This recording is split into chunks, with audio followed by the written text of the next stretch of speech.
All right, so I should mention, I went to college at Harvard, and so I'm supposed to be getting the best of all of that, which was never true, not even close.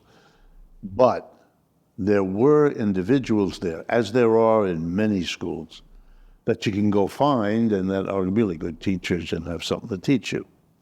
And at Harvard, I had a philosopher who taught me a lot. He happened to be a friend of my father's, so I got extra attention. But he was a great teacher, but he was in the theology department. His name was Paul Tillich. I don't know if you come across his name. Major Protestant theologian of our time, really well, 20th century. German by origin, which is why my father knew him. And he and I talked in German, even though I was just a freshman. He was very kind. Anyway, I didn't major in philosophy because, as I told you, my parents thought nobody hired, a philosophy and $2 you get on the subway. Hasn't changed. Yeah, I don't think so.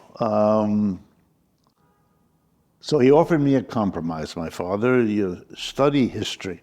So I majored in history at college and got a history degree. I never regretted it. I loved learning about history, particularly European history. And I think in retrospect, it was because I wanted to understand the trauma of my parents, which could not be spoken. They couldn't talk to me about it. My father's sister was grabbed by the Gestapo and was killed in Auschwitz. My mother's parents were killed in another concentration camp. Yeah. So, and this traumatized them, as you can imagine. They were young people at the time. And so they didn't understand psychology very well.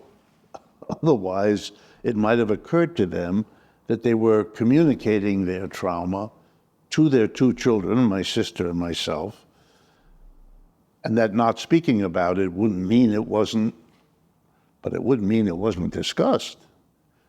You know, and as we now know, I married a psychiatrist. I know, yeah. Is she a psychotherapist, by the way? Psychotherapist. That's what she does for a living. Still does it. My daughter also. So it runs in the family. Are they trained psychoanalysts as well, or no? They psychotherapy? It's really psychotherapy that they do. I mean, they never went to medical school or anything like that. My cousins, I have cousins in France. They are, it's the irony, they are both medical doctors as well as psychiatrists. But in France, there's no requirement like that. They don't believe in that. They believe psychology is separate from the medical. Whereas here it's, anyway. So the problem in Harvard in history, there were some good teachers, some real clunkers. But as I went through the 3 years, I took a lot of courses.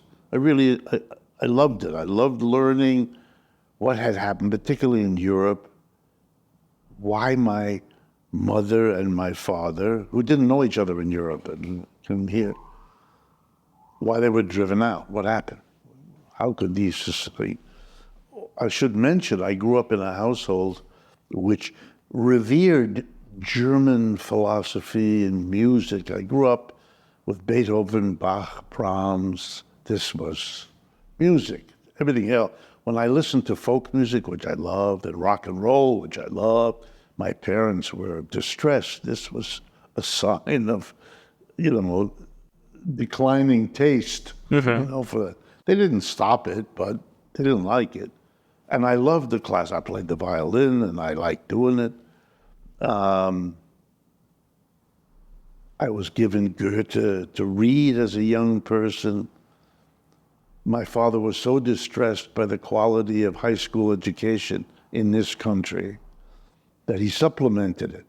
So when I was 16, for my birthday, I got Plato's Dialogues to read and discuss with my father, which I did. By the way, It had nothing to do with Plato, which I learned from. I was happy with it. It was attention from my father. It was an engagement, because he was really into this.